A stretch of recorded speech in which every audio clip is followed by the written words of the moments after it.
Bonjour à tous. Eh bien aujourd'hui nous allons donc parler du couple Cancer-Clématis. Le signe astrologique Cancer et la fleur de Bac associée Clématis. Le Cancer, c'est un signe d'eau. Le Cancer, c'est une personne ultra sensible. Il est très attaché à la famille et surtout à la mère. C'est une personne douce, tendre, réceptive, intuitive, affectueuse et qui a un grand besoin d'être entourée, protégée et rassurée. La fleur de Bac, Clématis, c'est une jolie petite fleur jaune. Elle donne toujours l'impression d'être ailleurs, perdue dans son monde. Elle donne toujours l'impression d'être réfugiée dans un monde imaginaire. Elle est distraite et elle rêve un peu les yeux ouverts. Alors, on a vu dans les vidéos précédentes que la fleur de personnalité, c'était donc la fleur la plus importante du thème floral. Et c'est elle, parce que c'est elle qui remplit le job et c'est celle qui va nous permettre de réaliser notre but de vie.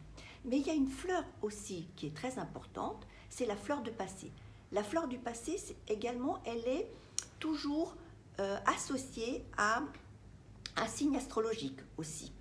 La fleur du passé, c'est notre sac à dos. C'est ce qui n'a pas été résolu depuis des décennies. C'est ce que l'on traîne. C'est quelque chose qui a besoin d'être traité et que l'on puisse trouver la solution. Alors, notre fleur de passé, on va prendre un exemple, comme ça sera plus simple pour vous pour comprendre. Si ma fleur du passé, elle est associée par exemple à Taureau Jansagne, qu'on avait vu dans les vidéos précédentes. C'est-à-dire que chaque fois que je vais me trouver face à une difficulté, eh bien je vais réagir toujours de la même manière, parce qu'on réagit toujours de la même manière chaque fois qu'un gros problème arrive. Alors, si ma fleur de Bac, c'est Taureau Jansagne, eh bien, si un problème survient, je vais vite ne pas avoir confiance en moi, je vais me décourager, je vais douter de moi, et du coup, je vais même pouvoir aller jusqu'à la déprime. Et pourquoi est-ce que je réagis toujours comme ça? C'est-à-dire, pourquoi est-ce que je me montre souvent découragée et sans confiance en moi? Eh bien, il faut aller regarder du côté des fleurs de naissance. Les fleurs de naissance, c'est très important. Ça explique le contenu du sac à dos. Les fleurs de naissance, elles sont déterminées par la numérologie de votre date de naissance. Par contre, les fleurs de naissance, elles sont toujours rattachées aux fleurs de Bac, systématiquement, sans signe astrologique. On va prendre un exemple. Par exemple, si votre fleur de naissance, c'est Aspen.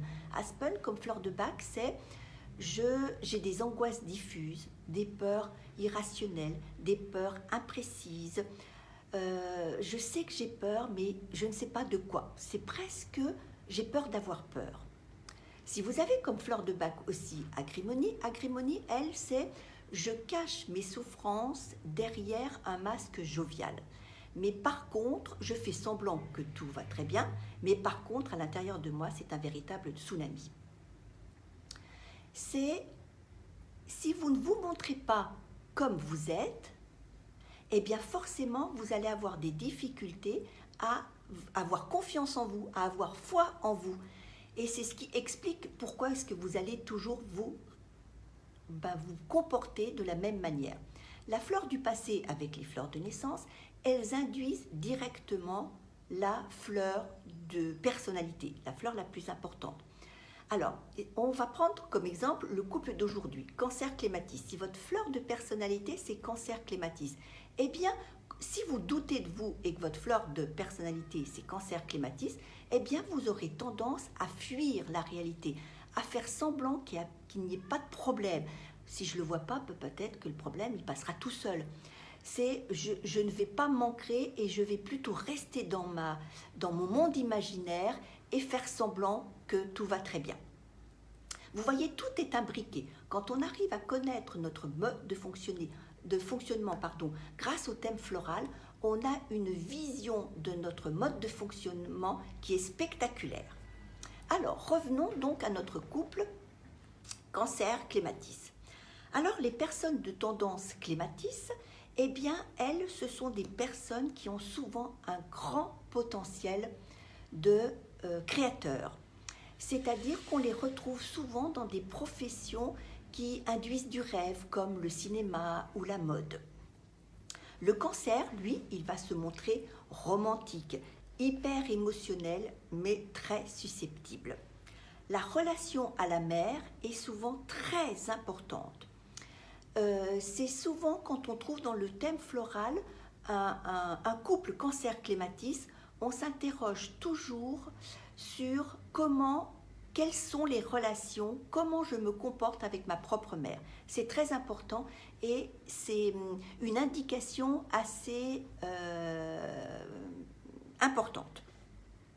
Les personnes du signe du cancer, eh bien, elles écoutent avant tout leurs émotions. On a vu que ce sont des hyper émotives.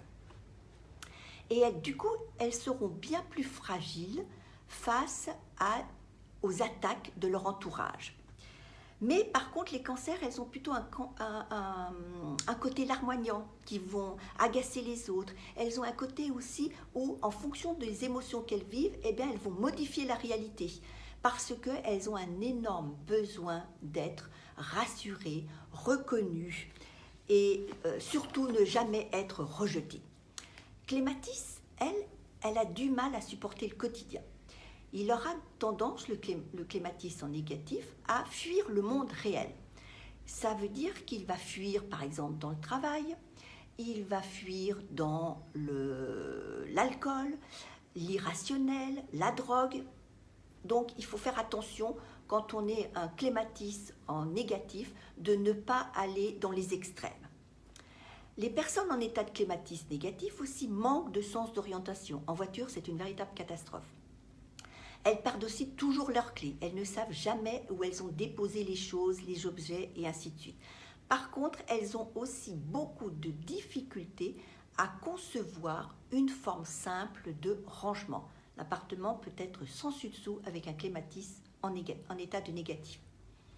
Les clématis aussi, elles ont besoin de beaucoup de sommeil. Mais en positif, ce couple-là, clématis-cancer, va maîtriser son émotionnel par l'ancrage. C'est-à-dire que ce couple-là va avoir les pieds sur terre et la tête dans le ciel. C'est qu'il va être très ancré dans l'ici et maintenant, dans le présent. Donc voilà ce que je voulais vous dire sur ce couple cancer-clématis. Demain, ce sera au tour du couple Lion-Verveine. Eh bien, écoutez, si vous voulez, vous pouvez vous abonner à ma page pro parce que c'est là où tout se passe. Eh bien, écoutez, je vous souhaite une très bonne journée et à demain. Au revoir.